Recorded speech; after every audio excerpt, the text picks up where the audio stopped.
Hello, and welcome back to my channel.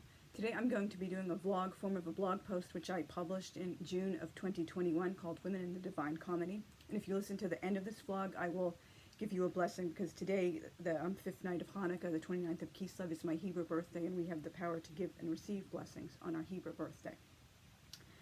There were so many important details, nuances, and even major plot points I missed during my first reading of the Divine Comedy in late December 2003 to I think March 2004, on account of my translation, which was by Lawrence Binion, the speed at which I read, and not having any supplementary material. And also, as mentioned many times before, this was in that like flowery Elizabethan English, like trying to make it sound like faux archaic, even though Dante wrote in the language of the people. He didn't write in the same type of like an Italian equivalent of Shakespeare, basically. And a lot of older translators do this with like older books. They try to make it sound like it was like, Shakespearean English, even though that equivalent pronouns and grammar did not exist in that language, like, for example, Latin or Italian or French.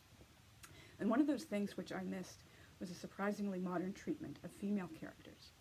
I didn't know until earlier this year that Dante was the historian of record for many of the women who appear in his magnum opus. If not for him taking an interest in their stories, not even hardcore scholars of medieval Italian history would have heard of them. First and foremost, the familiar trope of a damsel in distress being rescued by a man is completely flipped. Beatrice is the one who saves Dante.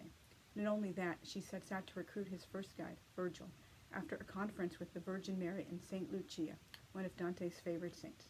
Three women work together to hatch a plan to rescue this lost soul, whose folly has brought him so close to his final hour. They're almost too late. We know Beatrice Portinari was a real woman because she's mentioned as Bice, her familiar name, in her father Folco's 1289 will, and in a 1280 notarial deed where her husband, Simone de' Bardi, sold land to his brother with Beatrice's approval. Historical record also shows her family lived very close to Dante's family when they were children. But everything else we know about her comes straight from Dante. If not for those mentions in legal documents, some people might still believe she was a fictional character, and some people, like scholars, have different ideas about, what exactly their relationship was, or what she's meant to represent, or, how fictionalized she is, or like what Dante really felt about his feelings for her when he got older. But I do, like, a bit of a romantic. I do tend to believe he did love her throughout his life, his great unrequited love, even if they were never, like, physically lovers or even necessarily close friends. And that's what inspired my alternative history, giving them an eventual happy ever after a lot of Sturm und Drang. Many people in the Middle Ages were scandalized and outraged by the role Beatrice plays in the poem. Not only is she Dante's teacher during the final leg of his otherworldly journey, she also teaches theology and knows more than he does.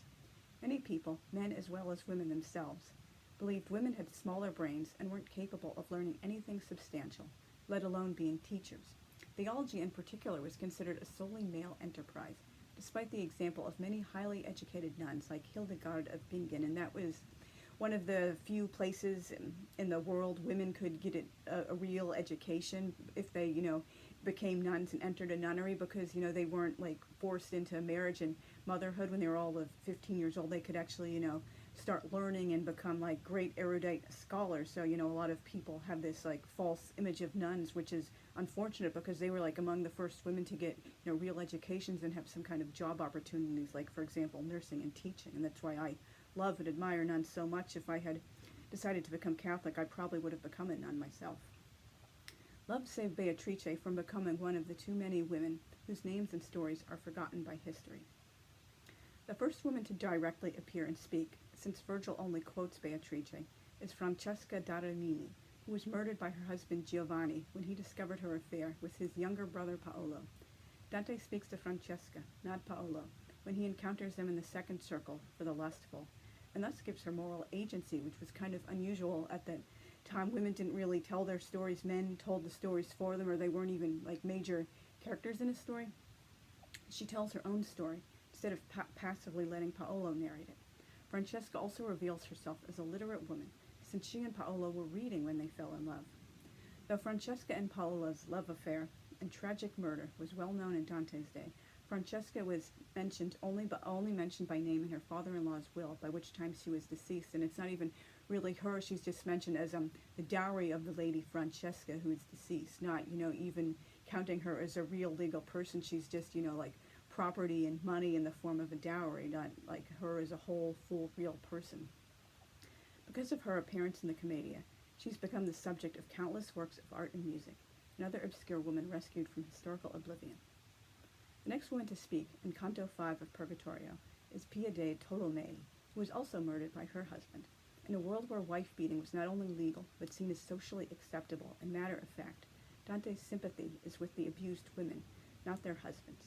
The only reason we know anything about Pia, even her name, is because Dante was her historian of record, and as I'll be mentioning when I do my series on the Decameron, hopefully next year, but I will need many more subscribers if I'm going to invest that kind of time and effort into something. I want to make sure people are actually, watching it and interacting with me. There's, not like in every story or even like a huge percent, but, there are a number of stories in the Decameron featuring like spousal abuse and other kinds of domestic abuse. And there's one like my least favorite story of all time in the book is when the moral of the story is to learn to beat your wife until she's almost dead, so she'll never like step out of line and disobey you. And it's just some really horrific domestic violence featured in those stories. It's like a marked contrast to Dante's treatment of women and his sympathy for ones who've been abused by men in various different ways.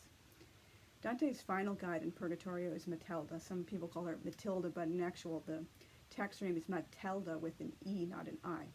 She appears in the earthly paradise, that, in other words, the Garden of Eden, or as I'm saying in Hebrew, Gan Eden.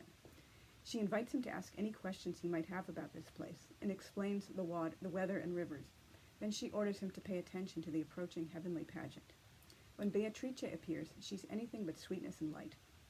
She immediately begins upbraiding Dante for his sins of forgetting her, and not using his God-given talents after her passing.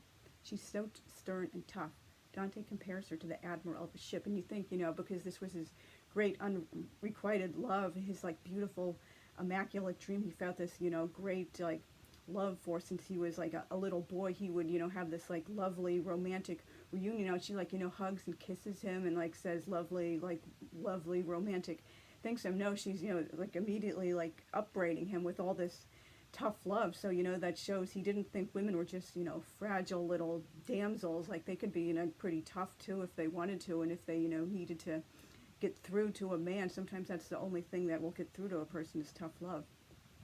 For the umpteenth time, Dante passes out, and when he comes to, Matilda is reviving him in the river Lethe. Some people believe Dante may have had a condition like epilepsy or narcolepsy because of how many times he passes out and how realistic his descriptions are of coming back to himself. And in the alternative history I'm writing, I'm choosing to, subscribe it to a permanent lingering side effect of two back-to-back very serious illnesses he has when he's a boy, and they're kind of like what we would now call atonic seizures. It's not shaking violently back and forth. It's just the whole body goes limp and faint, and this is how I describe it. However, my ordeal that summer of 1274 left a most disagreeable, permanent parting gift. Ever since then, reader, I've had a strong proclivity towards fainting and passing out in response to very stressful or emotional situations. These episodes only last about 15 seconds, and the worst side effect is that sometimes I suffer temporary paralysis of the legs or arms for a few minutes, and also atonic seizures can also have tremors for a few seconds, but it's basically not full out, obviously people notice something different about this person having a full epileptic seizure. That's just a different kind of seizure associated with epilepsy or passing out or things like that, and that's a very plausible explanation that sometimes you do get seizures for the rest of your life, or at least for many years after you've had very serious illnesses like measles and encephalitis affecting the brain, because believe it or not, measles actually is a very dangerous disease that can have very serious consequences. You should get vaccinated. The first woman we meet in Paradiso is Piccardo Donati, who was forcibly removed from her convent by her dastardly brother Corso and married against her will. Yet another woman who is the victim of violence and whom Dante sympathizes with. In my alternative history, Corso is definitely depicted as a bad guy. The first time he really appears speaking, he pushes Piccardo, a little girl, into the path of some pigs in the street and laughs when she falls into a puddle and starts crying. So he's a bad guy, and he was a horrible person in real life too. And he actually forced his like other sister Ravenna into a convent, not out of a convent, with her children from her second marriage, and he was just like a total piece of work. Other women who appear are Sapia Salvani in Canto 13 of Purgatorio, who rejoiced when Florence defeated her hometown of Siena, in Cunizia da Romano, Canto 9 of Paradiso, who doesn't regret her many love affairs and marriages. Many other women are mentioned, among them Gisola Bella Caccia Nemeco. When Dante encounters her brother Benedico in hell, he condemns him for selling Gisola Bella into prostitution and pimping her sister. And I love the name Gisola Bella. I featured that on my secondary blog about names when I was doing Divine Comedy names in 2016. I just think it's a really cool, interesting name. The depiction of women in the Commedia is one of many things which makes Dante feel so modern and relevant 700 years later, not like someone whose worldview is entirely tied to the Middle Ages. But, of course, there are a number, well, I wouldn't say a number, but maybe like 3 or 4 or so lines in the Divine Comedy which I would like definitely consider sexist, not just, this we have to be contextualizing. Like, for example, he, blames Eve for, like, humanity's fall. All these wonderful delights were lost because of a woman, or, like, he's, like, complaining about, like, the women of Florence who are parading around bare-breasted and not being modest, and, like, about, like, widows who remarry, they're unfaithful to their husbands, a few things like that. But I think what really takes the cake for me, this line I found in De Vulgari Eloquentia, that although we find in Scripture that a woman spoke first, I still think it more reasonable that a man should have done so, and it may be thought unseemly that so distinguished an action of the human race should first have been performed by a woman rather than a man. Therefore, it is reasonable to believe that the power of speech was given first to Adam, by him, God, who had just created him. And that's like, wow. I mean, and obviously, like, if you read the Bible, the Torah, like, Adam did speak first because it mentions him, naming all the different animals, even though Eve has the first line of dialogue. Adam was, like, really speaking first, so I guess he wasn't really paying close enough attention to the Bible if he's writing this. And also, a couple in my alternative history, you have to have historically accurate, like, attitudes and language, even if that's not your own beliefs, or, like, it makes you uncomfortable, because if that really makes you too uncomfortable to, like, have historically accurate, like, language and, like, actions and speech and things like that, you should not be writing historical, or at least, like, at best stick to contemporary historical from, like, the 1960s forward, if you just cannot bear to use things that everyone was talking about or, like, speaking in those times. Like, for example, like, Dante would obviously believe, like, men were the superior sex created to be, like, dominant over women, but he doesn't believe in, wife beating or things like that. He believes, like, women have to suffer in childbirth because, of what Eve did, but that doesn't make it easy for him to listen to Beatrice being in labor and having childbirth and things like that. So you have to, just be historically accurate instead of just, I'll make this character seem super modern and anachronistically so people can, relate more to this character. But, and obviously don't read historical either if you cannot, like, bear to, like, have historically accurate attitudes. And sometimes people were just, like, ahead of their time and against the grain, and by living their lives. And you just, like, for example, a woman who valued education and told her girls, don't settle for, like, a terrible husband who beats you and doesn't work hard enough. Again, that's the way someone might have been, empowered or feminist in the 19th century, not with all like 20th or 21st century attitudes. And there's also, I was just discovered this, one of the many things, you discover when you just read a book over and over again. There's this beautiful erotic moment I can't believe I didn't pick up on before. It's at the end of Canto 31 of Purgatorio, when Beatrice finally unveils herself to Dante and lets him see her mouth and her eyes. "Turn, Beatrice, turn your sacred eyes," they sang, "and look upon your faithful one, who came so very far to look at you.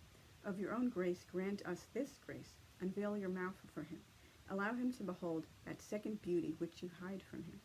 O splendor of the eternal living light, who, having drunk at the Parnassian well, or become pale within that mountain's shade, could find with all of his poetic gifts those words that might describe the way you looked, with that harmonious heaven your only veil, when you unveiled yourself to me at last." It's just so beautiful and erotic to me. And, contrary to popular belief, you do not need to be, like, all out sexual, letting it all hang out with, like, graphic sex scenes and language to convey, like, some smolderingly erotic mood, you can just, sometimes it's just, like an intense look at someone, or, you first make eye contact. It's just, well, I guess I know I'm old fashioned. For example, there's like a scene in the 1922 film on Blood and Sand with Rudolph Valentino, the wedding night.